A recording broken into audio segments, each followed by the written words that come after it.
Welcome to the highly anticipated third season of the Single Dads Unplugged, where we embark on the profound exploration of the unique challenges and triumphs faced by single fathers. This season, we delve deep into the realm of emotional resilience, unraveling the layers of strength that single dads exhibit as they navigate the complexities of parenthood on their own, from coping with the emotional rollercoaster of solo parenting to finding solace in unexpected places.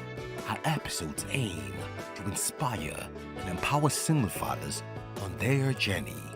In Season 3, our focus extends beyond the individual, shining a spotlight on the invaluable bonds forged between single dads and their children. We bring you heartfelt stories of connection and growth, showcasing the remarkable ways in which these fathers nurture and strengthen the familial ties that define their lives. Moreover, we address the crucial intersection of financial and emotional well-being, offering practical insights and advice to help single dads not only survive, but thrive in their role as primary caregivers. As we navigate the intricate landscape of co-parenting challenges, our aim is to provide a supportive space for single fathers to share experiences and glean wisdom, fostering a sense of community and resilience in the face of adversity.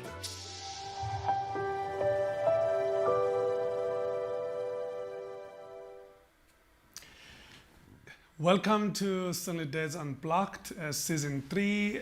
We are all about helping dads create bonds with their kids and also ensuring that they form effective relationships with their children. With me at this time, I would like to introduce to you Mr. Sam Mokgopha. Welcome, my brother. Thank you. And Sam is the CEO of Kids Haven.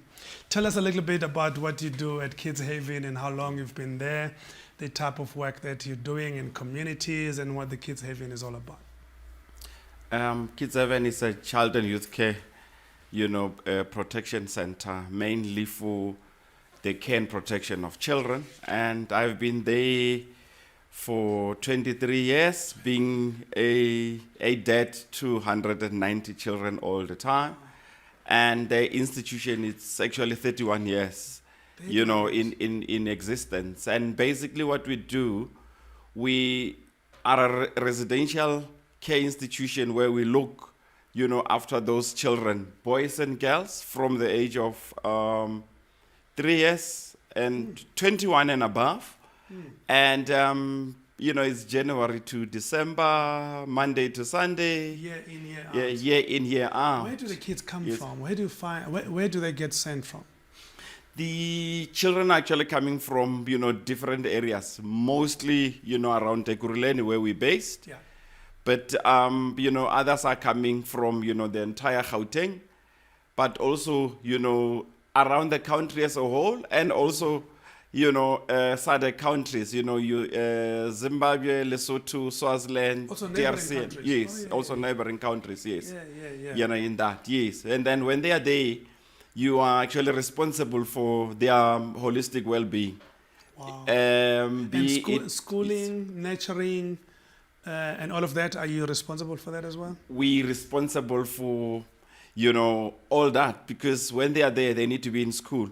We, as an institution, make sure that they go to 25 different schools, Around the area. And when they come back, you take responsibility for them, I would imagine. Yes, Yeah. when they come back, like any other child who is actually, in a home, Yeah. we need to make sure that, they eat, they have, they do homeworks, Yeah. and they also do, Activities? sports, Yeah. activities, life skills, and, mentoring and coaching, It's at a the big same time. institution. I remember when I visited the first time, and I was surprised by the amount of activity that happens inside of the institution. There for 23 years, and what keeps you wanting to do it more every day? I think for me, just, seeing, young people, starting as children and then some actually becoming young people and, Yeah. Calling you uncle and also, actually even,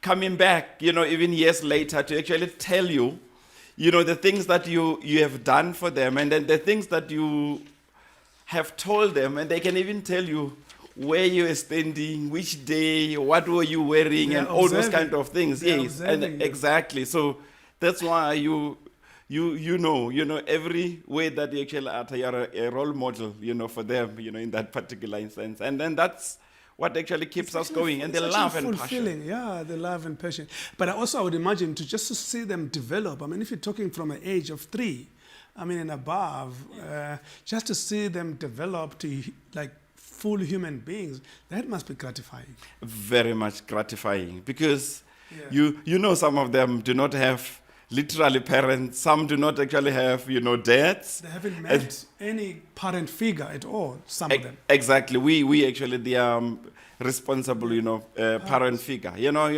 Some have dads. 50% of our kids have dads that are actually non-involved, in that. That are not involved in their lives at all. In their lives at all.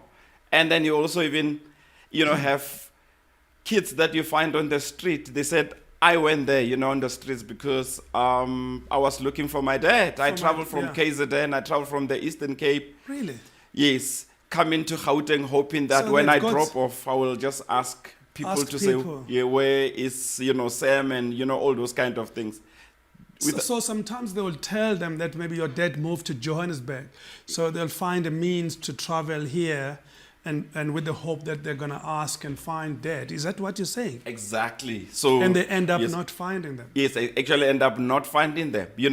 Especially boys. Boys want to actually, have their sense of identity, and they just, overhear, either neighbors or, the aunt, because some boys, moms don't actually even tell them, even their grandparents, if the mom, have passed away. So they don't even So they keep looking. They actually kept looking, because especially when they're teenagers, their sense of identity, they want to know who am I, where do I come from, all those kind of things. Who do I look like? Exactly, who do I actually look like? Identity. Exactly, that sense of identity. The entire, cycle of courage. It's a cycle of courage, which, entails their sense of belonging, sense of mastery, sense of, generosity, and the sense of independence, get distorted if they do not actually know, where their dads are, in that particular instance. What's the psychological and emotional impact of absent fathers to these kids, you say? Maybe the 2-3 common issues that you as the institution now have to deal with. Children on the streets, be it girls and boys, they will tell you, I did not get the attention I needed, from my dad, no, from my mom. From my mom. And, also I went into substance abuse because I needed attention. Because or someone was going to pay attention. Yes, because my mom wasn't paying attention. My dad wasn't, paying attention, so I went into that. That, as a result, breeding, a violent society, because they're actually very angry, in the sense that, they're actually hurting inside. They're actually hurting, inside, in terms of that, and perpetuate, some cycle of violence. And even when they are in an institution, some other kids talk about, dads and their moms. And, they have no one to actually, to relate to. And as a result, they become even aggressive in an institution. They actually fight with other institutions. Yes, they will tell you, they smash windows, smash buildings. And all anger. Are actually very aggressive, even to the male carers, in the sense that, they can identify with the male, carers as dads. And, they are pushing them back to actually see how far they would actually go. And they exhale to those father figures, because they're looking for this dad in the carer at the institution. Exactly, because they have been failed by their dads, and then here's another dad. They pour anger at these people. Yes, so there's huge, emotional and psychological issues. Do you get social workers, psychologists, parenting psychologists visiting the institution to deal with some of this trauma? The institution, institution has, social workers, Okay. but we always struggle with, psychologists and therapists because they are quite expensive, Very expensive, to actually, to get involved. But we do have, two that actually comes on a part-time basis, on a regular basis. But given the rate of, how much, the children are actually hurt and are emotionally affected, we would always appreciate to have, more volunteering in that particular field. Like we did the other day. Yes. Yeah, when I came with Deloitte colleagues, but also on my own the other day, and I think there were like, how many in the room? 30, 20, 35 people that day? 35 young people. I think there were 35 young boys. Yes, yeah. but there were around 60 men. 60 men yes. in that room. In that room, You know, when I spoke to them for about 20 minutes, I could just see the amount of emotional trauma and almost anger, anxiety, and hate in those boys. And although we didn't get enough time for Q&A, but I could see that they are yearning to see more of father figures coming in to speak to them. Do you go out to other NPOs, NGOs to ask for people to come and address and have like just time with them as father figures? Those men that you actually, saw on that them, particular yes, day, they were actually, men, coming from in the community. And we always, search, for those men that would actually be actually good role model. Because we do have men that we do not want them to actually associate with the boys. But, be as it may, those young people, some of them have no frame of reference what, a dad does in the house. Exactly. So as a result, so you always want to go out, form partnerships and relationships, and make sure that, community stakeholders actually come in and actually engage them.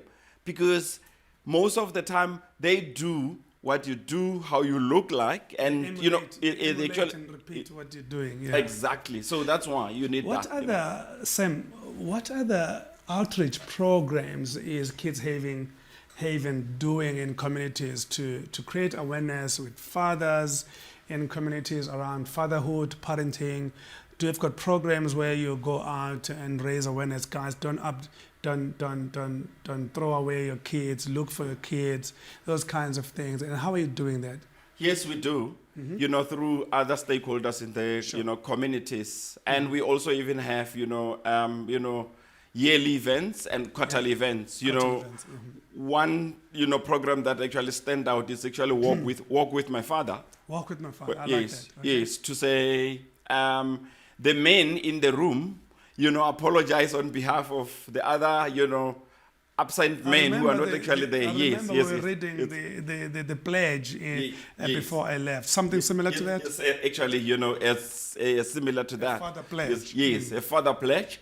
And you also have, men and boys, dialogues in communities. Yes, in communities where boys would actually engage men, in a dialogue, and then hear each other in terms of how does, a man, in the family need to do? What is his role? It's not necessarily to be an ATM. Just to expose them to that kind of setting yes. family setting. Yes. Do any men from society come and fetch kids once in a while just to have a sense of community, be out of the shelter, out of the institution, spend some time in the community, even if it's for the weekend? It doesn't have to be at Christmas time. Does that even occur? It does, actually happen. Okay. And, they, come and engage them, take them out. But however, because they are with us, for various reasons, there are always, some processes that one actually need to follow, screening, checking, who are you, all those kind of things. Yes, yes, because, you have people that actually come in that have, ulterior motives, and then, you need to protect the kids. Yes, but we do have, people that actually come in But we would need more, especially from our, African dads. African dads. Yes. They don't do that a lot. Yeah, they don't actually do that What a would lot. you say to a single dad watching and listening that is stuck, can't find the child, or yesterday we were hearing from other experts saying sometimes women block access to the child because they've got issues with the dad. They're saying, I've got custody of the child. Because you don't provide for him or her, you're not going to see them. How would you encourage those dads to be resilient, to be hopeful? And what can they do using your institution maybe to get advice how to access or find the child? I think we have, the Children's Act, Yeah. 38 of 2005, as amended in 2007, that actually says, Chapter 3 says you have actually parental rights to your child, irrespective of whether you're working or not. Yes. Because it has nothing to do with, your income. So, but the society had turned out, dads to only be, ATMs and then nothing else, in that particular instance. And also, I'm not sure if you're aware that in the last 2 weeks, I think there is, a court judgment, Yeah. Of, a lady who was actually blocking the dad, and, the judgment against that particular lady, and I think she was actually sentenced, to Wow. court in that particular She was instance. So I actually think, sentenced. if, single dads could actually follow that, Go to precedence. court or Yes. get someone to advise Yes, you. because once you have a court judgment that actually set the Yeah, you precedent, have to comply. so then dads could actually, start to actually, have access. Yeah. And then, the other issue that actually happens actually around that, it's the issue of, dads and, birth, registration in terms of the birth certificates, because society assumes that all children that are in residential care facilities are actually documented. Some do not actually have, documents. Document. And then therefore, Home Affairs, need dads to actually do DNA in that particular, regard. So therefore, that's why, as an institution, we encourage dads, to come forward to engage us so that, we could help them, how to go about register their children, and also Some of them yes. are undocumented. So you Yes. find them in the streets. You've got no trace of where they come from or which family they come from. Yes. So eventually, the birth certificate they don't have. So Yes. so it's difficult to trace their origin. Yes, some, they never actually even had, because once the children come to an institution, we do go back to their families, be it in the Eastern Cape, Doesn't matter. doesn't matter. We track back, their family They will backgrounds tell and you- all. they'll Yes, tell you where they'll they t- come from. yes, they will tell you where they're coming from, and then we engage other partner, relatives. institution. Then we Okay. have, full, entire information to say this child is actually undocumented. But you go to Home Affairs say, we're not sure whether you are the dad of this child, so therefore we need to go for, DNA. So in that particular process, you leverage that, for the parents to register their children, at the same time and actually engage them to say, get involved. And let's, help each other, through this, emotional and psychological journey. It's not a hectic Yes. procedure. no. Yes, it is, yeah. You were telling me the other day that you've got also girl kids there. I mean, is it 260 together or 260 for boys only? So we having, both girls and boys, in the institution, but they are, in different Different buildings. I saw. different facilities, in that yeah. particular instance. But Yeah. girl children, boy children, their needs are the same, because research is actually saying the girl child emulate the dad. Even when they are searching for a husband, future husband, or a boyfriend, Boyfriend, yeah. they emulate, along the dad, because, if they have been exposed to a dad, they choose their boyfriend actually along that, because you are actually their hero in that, you are the only man that I know, in my life. So therefore, Do you sometimes take men from the community to also speak to the girl kids in your institution? they In a always, facility? Because we- that day I only spoke to the boys. so we, with the girls, there's double risk in Okay, in that, explain. yes, because the girls most of the time are actually more traumatized, in the sense that, some of them have been, sexually violated, and sexually abused. history. So in that, so they have some level of, distorted relationship to say this is how men, relate to me They've got only some through the resentment towards men. Yes, some resentment, and also some are actually saying, if you have been sexually abused from the age of 3, 4, 5, onwards, you tend to think that the only relationship with me and a man is only through, sexual in that particular context. You do have that when you're having, a bigger fora where you have boys and girls, men talking to that, but not necessarily, men, talking to the girls alone, in that instance. But you do have professionals that are trained to actually engaging, Because, in that particular. Because trauma or post-traumatic stress disorders, I'm sure they're more prevalent, especially in that adolescence stage for the kids. Because as you say, especially for the girl child that is through some kind of trauma. And again, I imagine you bring specialists and psychologists as well to help them actually endure or deal with that trauma. Is that correct? Yes, that's actually correct. What is actually happening? It's girls that have been, violated when they are young, when they're hitting teenage stage, everything just seems to actually come back, in that. And their sense of trauma, their sense of behavior, everything just, tend to actually be so much hectic because, teenagers now start to identify who they are. So then that's why you engage, professionals to come in to, to help and assist them. And also us as an institution encouraging all men in an institution to behave in a particular manner in such a way that they could actually see that it's not doom and gloom, after all, after being exposed to gender-based violence, in some way or the other.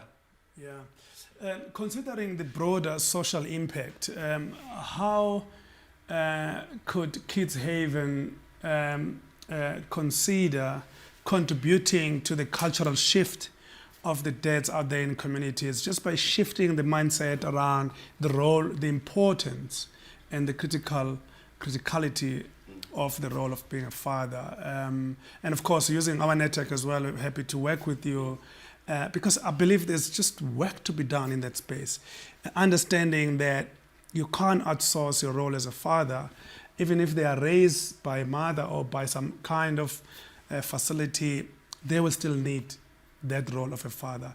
Is there something that you are doing already or that you could do in the future to create that mindset shift for fathers? I think we haven't, done much, in that particular space, other than having what we call, family empowerment programs, which actually, including parenting programs and also, some programs that actually include, family, mother and father or uncle and children that are actually, staying in the same, space where you actually engage in them.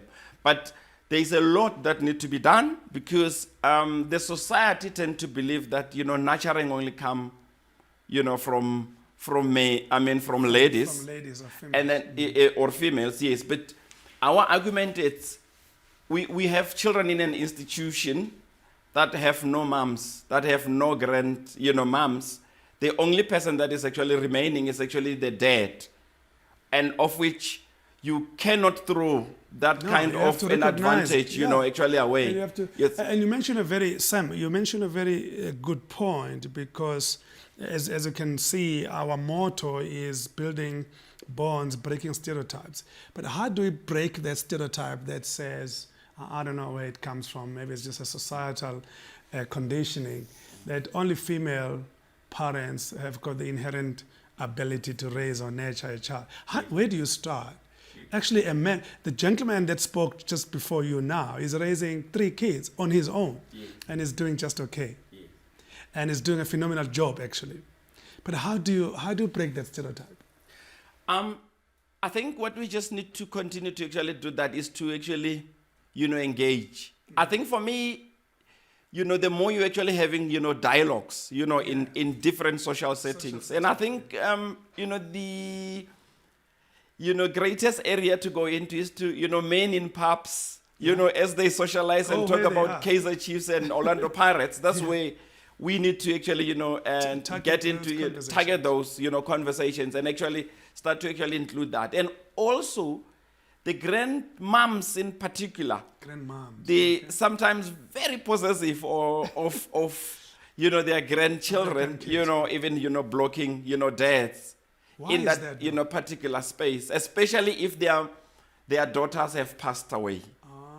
So okay. there is that issue to say They're if so protective yes, or maybe possessive. yes, I think it's more of protective, Protective, than, yeah. other than being possessive, because okay. in the sense it's like, you know, you have hurt my daughter so much. My daughter died Now you because can't of have that. access. Then you can't have have access to access. that. But I think it's a journey that we need to actually, you know, get into. For instance, I'm actually running parenting programs, and I run parenting programs to a group of women. And then, you know, at the beginning, when you're starting to facilitate, they look at you and it's like, what do you know about But parenting? you're a man Yes, also. yes, I'm a man, and I'm running, you know, a parenting program. And then And how they think you're not qualified yes. to talk about parenting as a man. Exactly. But at the end of the session, they all changed, The you perception. know, the perception, because they would have thrown all different kind of questions, Yeah. and I would have actually addressed them. And they you would, know, so at the beginning, they saw so many assumptions. As Yes. He's a gentleman, he's a man, he probably is just a provider. Yes. Or he's an ATM. He doesn't know nothing about parenting. my point But is you that shifted their mindset. I would like you also, using your experience, to shift the mindset of dads as well, in the sense that telling dads that your job, your role is not just throwing money and gifts and toys at the child, but also being there as a human being and spending time with them. Are you doing those kinds of parenting programs for guys, for fathers as well? So when we are having, you know, parenting programs, we have more women, one or two, you know, dads. And then the first thing Why when is I that? come in and then I see dads, then I actually cheer, cheer them So to it's a say, celebration. thank you for coming. Just last week when we had, you know, an induction process, Yeah. and then at an institution for our ECD, you know, parents, my colleague was telling me there was a dad who was saying, how long are we going to be here? Because I need to go back home and actually, you know, bake for my children. Bake for my kids. Bake Wow, for my that's kids. nice. Because I left them.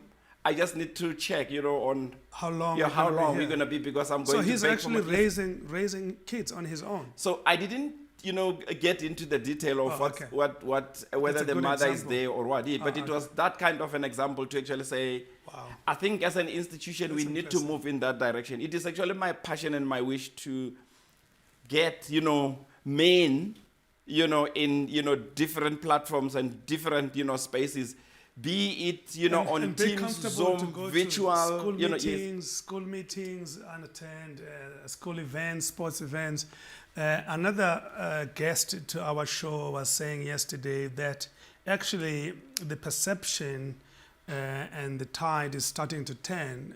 He says that 70% of fathers actually attend school meetings in his school, in his child's school, which is great. I think that's great. So I think it starts with conversations, as we're indicating, communities, social media, platforms like this one, to start that conversation. Say, Dad, you know, it's not just enough for you to just provide.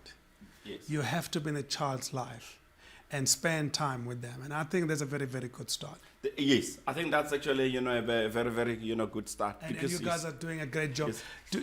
Do you find kids coming to you within your facility and asking maybe an opportunity to spend time with a father figure or a mother figure? And again, through your vetting process, I'm sure you would allow that. Does it sometimes come from the child, or is it just more you facilitating the engagement? Does it ever come from the child? It does actually, you know, come from the children, you know, themselves, because they, as they hit, you know, teenage stage, they start to actually identify, you know, their real need, and then they will actually start to say, you know, can I, you know, go out on, you know, visitations? Because I see other children are actually going out, and I have no one to actually, you know, visit. So therefore, Can you find a host, for me? They know, can you So find you would a host for me facilitate, to actually do that? Yes, yeah. I think the environment creates, the opportunity for them to start to verbalize what, open their up needs and be vulnerable. yes, Yeah. in that, particular. We talk about the psychological and emotional impact of fatherlessness. What is the impact of fatherlessness to these kids, to their academic performance? Are you seeing the impact? Of course, with the support system, I'm sure they are performing, but do you think that the absence of fathers is affecting the way they perform at school? I think where I'm sitting, earlier on I mentioned, the entire issue of, the holistic, development of the children in terms of the cycle of courage. Cycle of courage, yes. Because, education comes, on the component of mastery. Yes. Yeah, because once their sense of belonging is actually intact, Yeah. so their sense of mastery to adventure into the world, be it in sports, academic. And other, area of exploration, Sure. get advanced because your bag is actually covered. You have your dad. You've got an ecosystem. Yes. So therefore the, education success is just one of the elements of, their element of, mastery.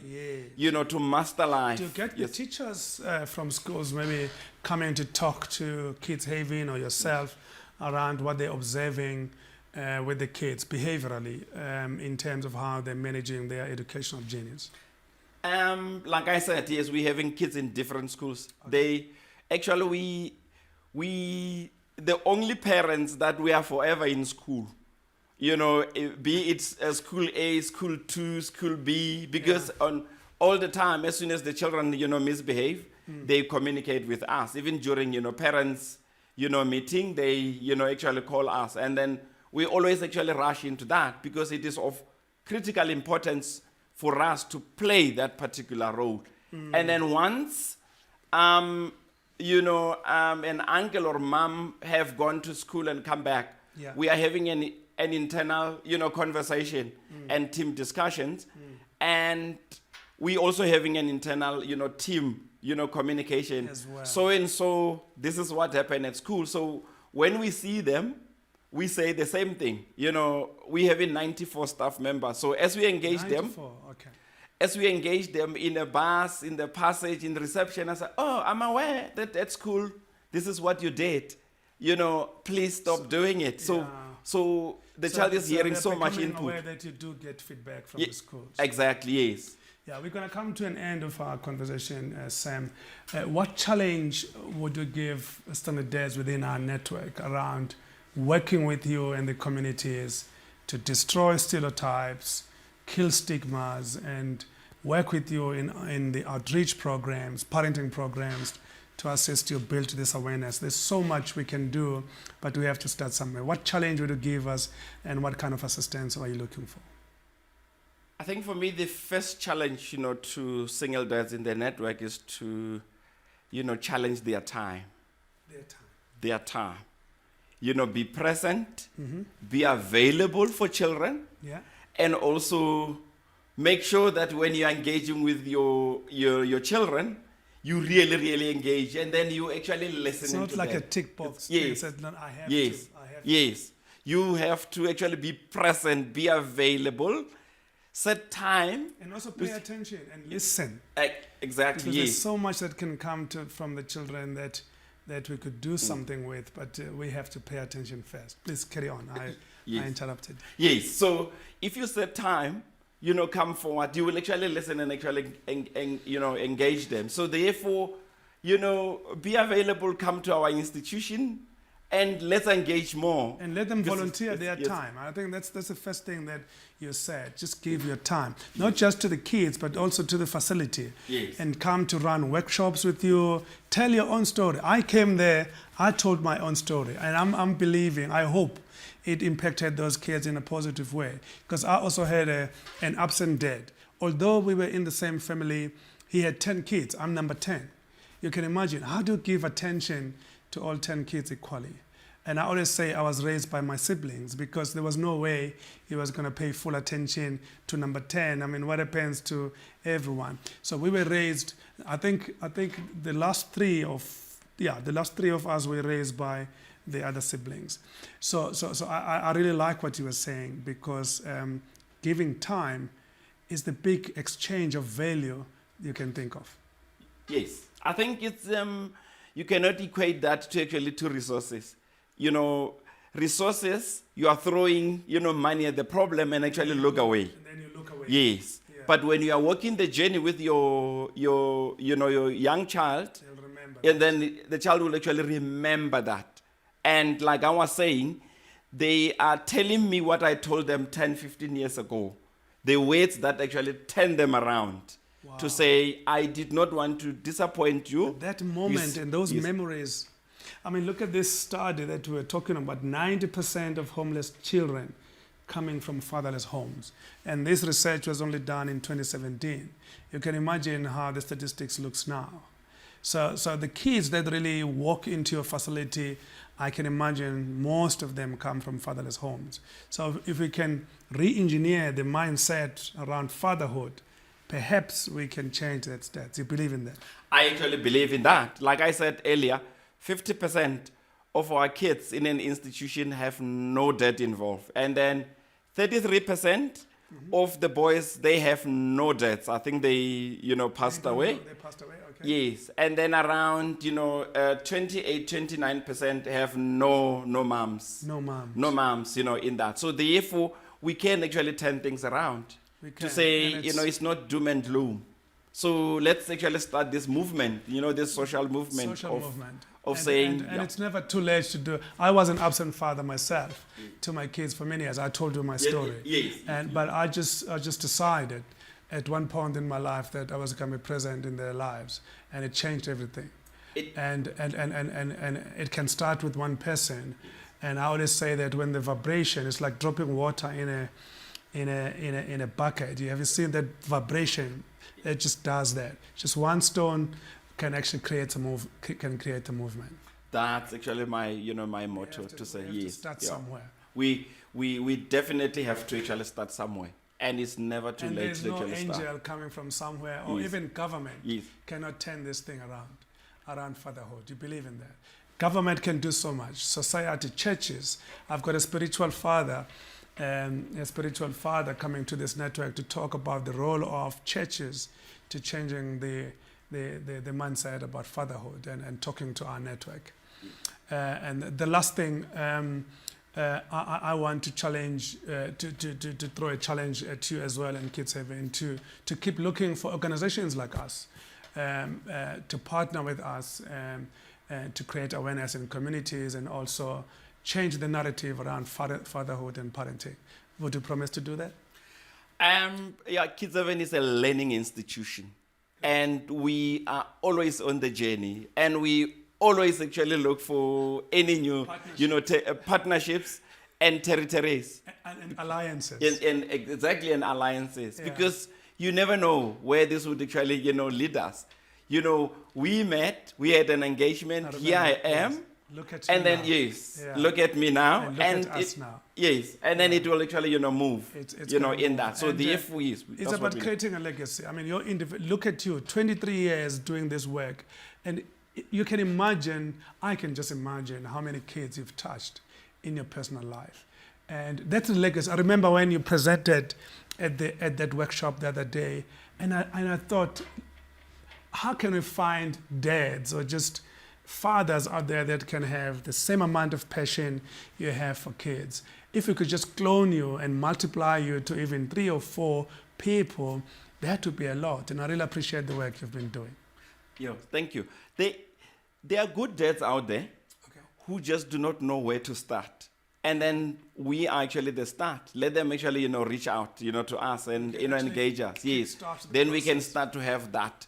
Because some people have energy, but they don't even know where to start. And my principle, my principle is positive energy attracts positive energy.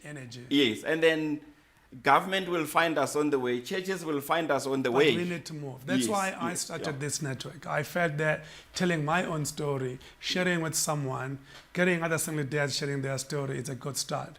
And we believe that we can start a movement by just talking about it. I mean, that's the first thing. And then engaging, and then going to communities, and then involving other organizations will be along the way. I really appreciate your time today. Thank you. Thanks for coming to talk to us. Thank you. Thank you, my friend. Thank you. Yeah.